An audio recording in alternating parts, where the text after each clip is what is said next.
We've done the first Rayman, now it's time to cover his second adventure, where he made his first 3D debut. Is it really dated? Let's find out! Firstly, let's focus on the narrative. Rayman 2 begins with Rayman being held captive by robot pirates until he's freed by his buddy Globox. Now free, Rayman must save his friends and the captured Lums from the villainous Razorbeard. The game's story is simplistic but surprisingly engaging thanks to a cast of weird and quirky characters, some clever humor, a brooding dark atmosphere, and a fantastical world that's just full of magic. It sort of feels like a classic Disney film that's been stretched out to make a video game. The story is entertaining, but never too in your face, that it becomes an annoyance, like in Metal Gear Solid 4. In terms of gameplay, Rayman 2 translates the 2D platforming of its predecessor with great finesse, while still adding some new ideas of its own. You see, in Rayman 2, variety is the spice of life, and outside of the usual platform hopping, you'll be swimming through caves, riding a roller coaster of some sort, sliding down slopes, and even riding a rocket with legs through harsh terrain. Another thing that's been translated is the original's difficulty. Playing Rayman 2 again, we found the game was really challenging in places, and we will be constantly dying until we nailed a particular section to perfection. However, it is a little easier due to the fact that you have infinity lives, which is a huge blessing and relives considerable tension. Relives considerable tension. Relives considerable tension. Rayman can also do battle with the robot pirates by firing his magic balls at them. And while shorter firefights are quick and fun, when an enemy takes more than 5 hits to defeat, it becomes tedious and a real chore. You're just like, just die already! Combat also translates to the bosses in the game, and although they offer a challenge, they're mostly forgettable. I remember the angry Sax.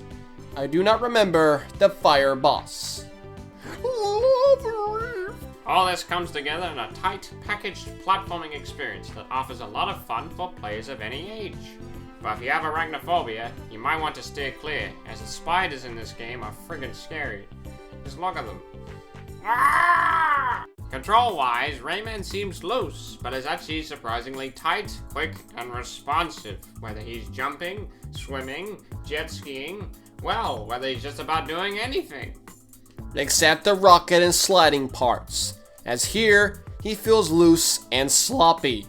Combat strafing is simple and effective, but doesn't offer the same freedom Z-targeting combat does for Zelda. I usually say Z-targeting, but I guess Z is okay.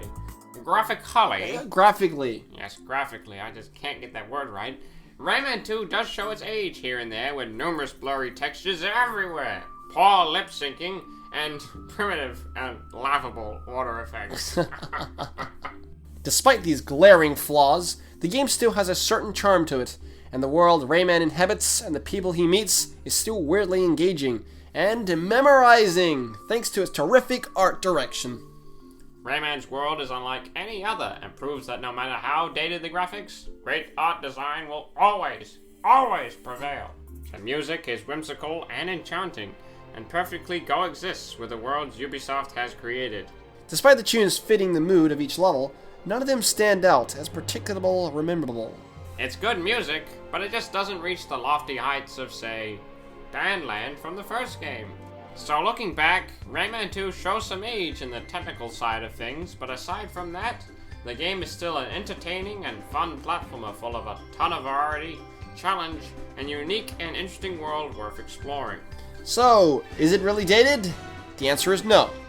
So if you're interested in playing a solid platformer from gaming's past, Rayman 2 is definitely worth a look.